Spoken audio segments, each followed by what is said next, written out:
It's me, MC of Healthy by George, and we were having an episode with my brother talking about insulin resistance, but we're having difficulty with the download. So what I thought I would do is I'm going to talk about what is insulin resistance as a precursor, and then once I have this big file downloaded, we'll share it.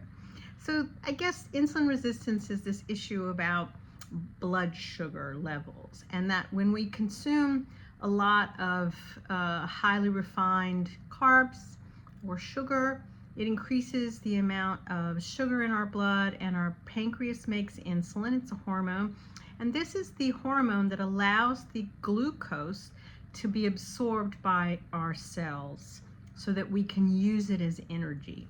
And when we produce too much, the cells become less responsive to insulin. And so then it has to go somewhere. And that's why it becomes this high blood sugar that you persist, and it builds up in our blood instead of being absorbed.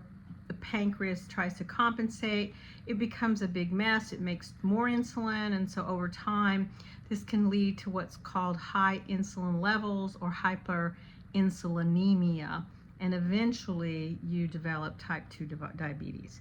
So this happened with my dad, and my dad, God bless him, he was in denial for many, many years because he loved to drink Coca-Cola, ice cold Coca-Cola. It was his addiction. So part of the problem is that you can be at risk because you're overweight, which I'm overweight. Now, grateful, all of my weight is not in my belly. It's in my butt and my thighs and my hips. So that's not a bad thing. If you're physically not very active, or you're inactive, you're sedentary, that's another risk. You have a poor diet, the high sugar or refined carbs, and basically, you may have a genetic predisposition, which might be my situation with my dad. There's also the hormonal disorders, which I have, and PCOS. My hormones have been never right, I think, all my life. And then stress, guys.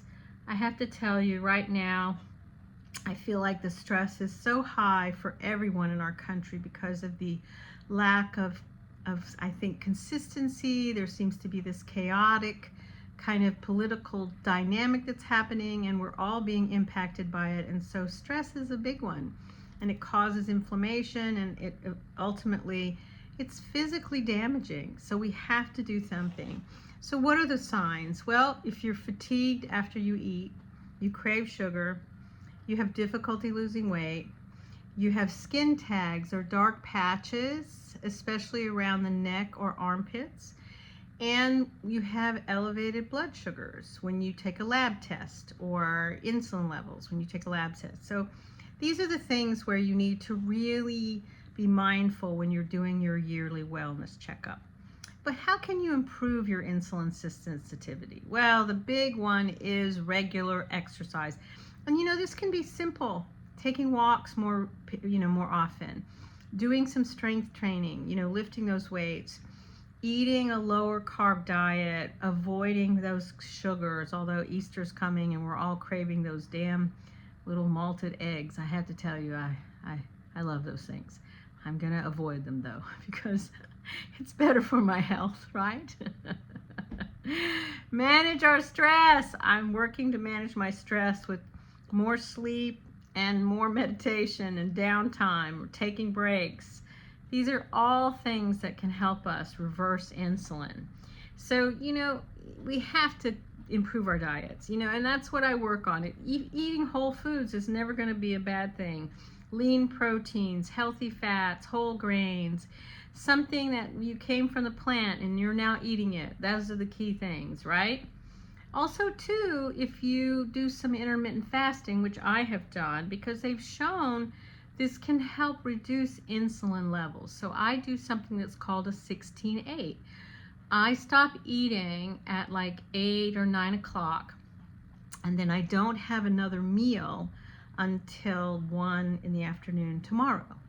So if I stopped at 8, I'll have a noon meal. Or if I stop at 9, I'll have a 1 p.m. meal. Because it's really about that 12 plus 4, so that it's 16 hours that I don't eat. And you're giving your body like downtime. And that helps with what's called autophagy. And autophagy is this process of the cells cleaning up in your bloodstream. You know, it's kind of complex, but it's such a necessity for our bodies to have downtime. Just like it's important for our minds to have downtime, which I talked about last week, or the week before. Our bodies need downtime too. Time where there's no food in our stomach and there is nothing that we need to digest, or we're not going to put food in anytime soon. So doing a 16 and 8 is a very practical way of managing it. Also too, eating fiber. Things that are high in fiber are really healthy. Vegetables high in fiber, broccoli, cabbage, carrots. You know, you just can't go wrong with eating fiber. And I like fiber, you know, I think that's the key. I think the other thing is I'm working hard to do more exercise because of this hip problem I had, which I've shared about. It's hard for me to go very far, very fast. So I am doing 10 and 15-minute walks with the dog.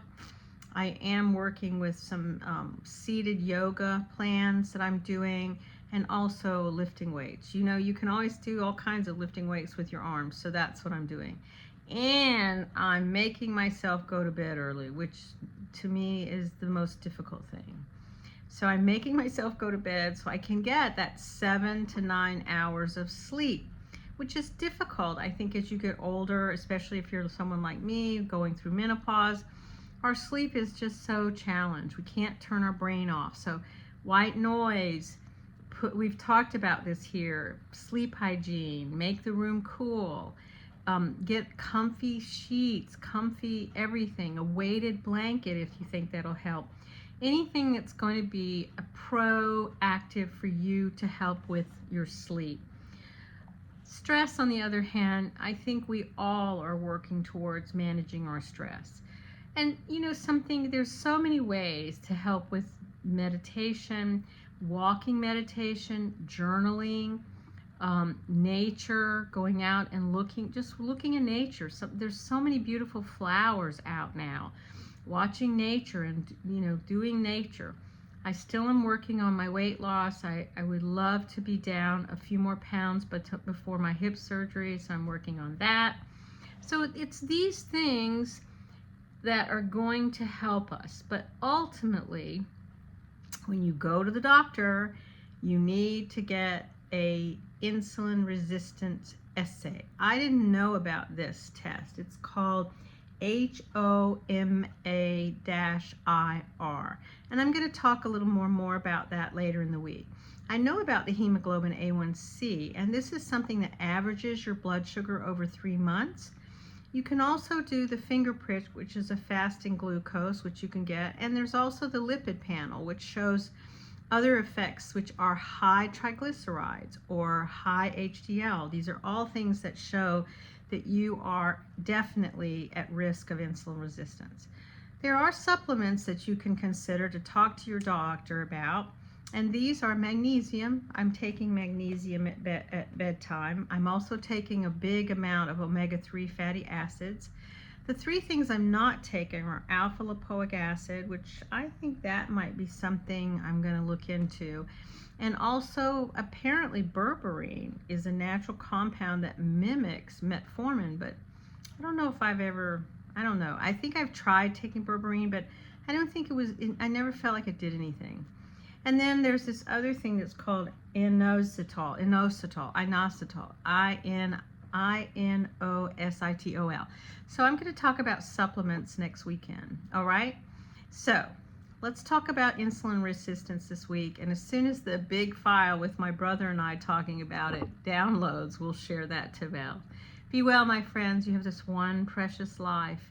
Let's live it intentionally so we can grow older and stronger into a much older age than we ever expect to live. Bye-bye.